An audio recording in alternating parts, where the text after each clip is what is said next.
Let's bring it back to Australia now and head up to Queensland and catch up with One Nation leader Pauline Hanson, who joins us from Scenic Rim. Good to talk to you, Pauline. I've got to ask you the obvious one. I haven't caught up for a while, but the Pollies have just copped another pay rise. Is that a bit too much? Is that a bit insensitive, given how tough people are doing it around the country?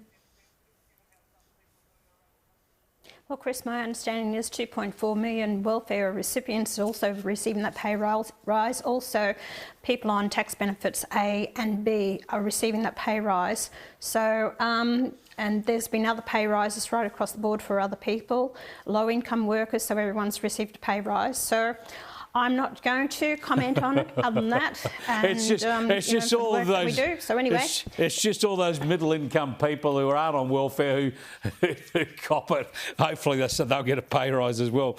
We'll see how we Chris, go. What I would say, what I do have a beef about is what some of these public servants are paid. Yeah. And I think they're ridiculously paid on $600,000-700,000 a year. That needs to be reviewed. Look at the Postmaster General. They're on 1.3 million plus, end up with nearly $3 million. Look at those people. Well, there's plenty of them on more than $1 million, and in fact, it's standard that most of the heads of department are paid way more than their ministers are paid. And they have permanency, and they get 15% super, and they get all sorts of perks. You're right, our public servants at the top level at least are massively overpaid compared to the rest of the world. I want to get your thoughts on the Liberal Party's review of the election. They're going to look at their structures, their state organisations as well. This would seem sensible, wouldn't it? They've got issues around the country.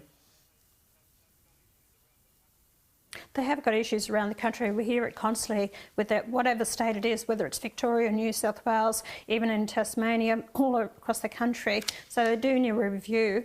What I see that's happened with the Liberal Party over a period of time, they've been taken over by the moderates within the party, destroying the conservative values of the party, and therefore those staunch Liberal supporters are fed up with it. And I think they do need a complete review into it. Where do they want to go? What's their values? What are they standing for? Yeah, we'll see. We'll follow that and that debate closely. I want to get you on the government, though. It seems to me extraordinary, as I said the other night, that you've got the Albanese Labor government fresh from an election campaign after their first term in power, and their first announcement is they're going to have a round table to try and come up with some economic policies. I mean, they're bereft of ideas already. It's an absolute joke. Economic policies, the whole fact is they are destroying the economy with their climate change policies that they've introduced. And if they head down the path, they destroyed the live sheep export in Western Australia. If they bring in the nature positive plan, which is going to have a big impact on a lot of businesses in the mining sector in Australia as well. And industrial relations, they destroyed the small business with their industrial relations policy. So this has created the productivity, which we're down on productivity. You don't have the Australian investment in Australia anymore. That's down as well. So he needs to look in his own backyard. And he wants to call in the unions for the roundtable discussion. Unions have increased the price of building construction in this country by 30%. So what a joke. An absolute joke. He needs to have a look in his own backyard. Absolutely, absolutely. You've hit on all the key points there, Pauline. Thanks for joining us, Pauline Hanson from One Nation. She is so right. I mean, the big problem is the labour market that's over-regulated because of Labor and the unions, so they ain't going to fix that. The other huge problem is massive costs in energy, and that's because of their policies as well. So they're the two big issues. We know what they should address. They won't touch them.